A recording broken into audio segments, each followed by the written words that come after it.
Classification of markets on the basis of competition between buyers and sellers is of a paramount significance. We can classify markets on the basis of competition between buyers and sellers as perfectly competitive market, imperfect competitive market.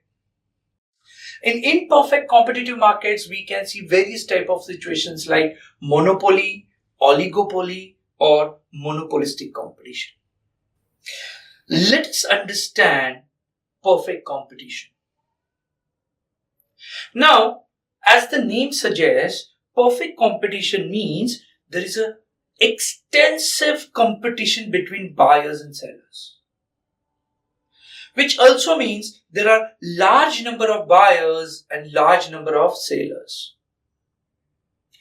Buyers and sellers are in such a large quantity that their part in selling or buying is insignificant.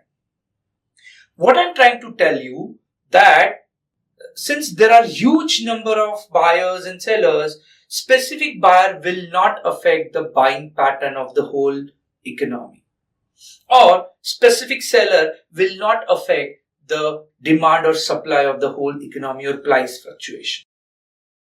Which means in perfect competition, price of a commodity is perfectly decided on demand and supply forces. So it is very much important in perfect competition that there are large number of buyers and sellers and they are selling homogeneous product. What is homogeneous product? Well, a product which is same in taste, shape, size, color, design. So all the features of the products are same.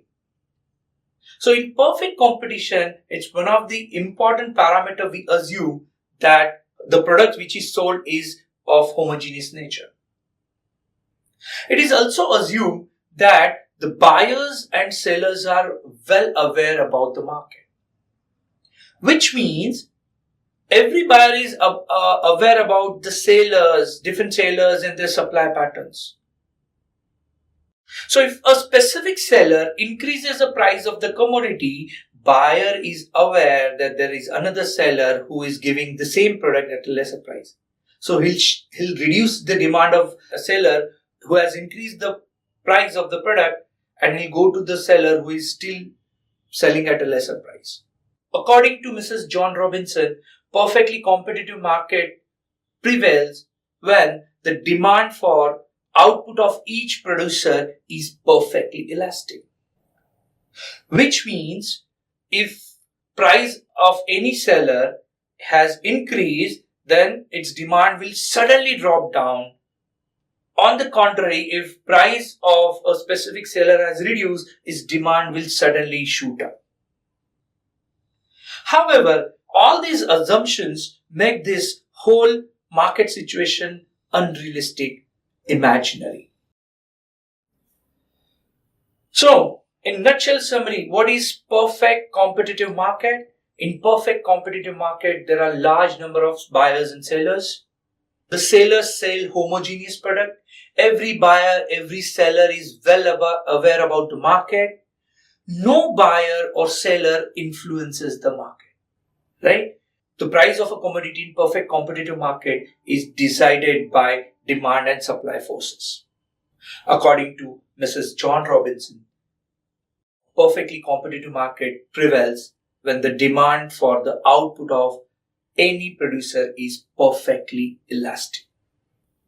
However, in reality, this kind of market is not possible. It's a hypothetical, imaginary concept.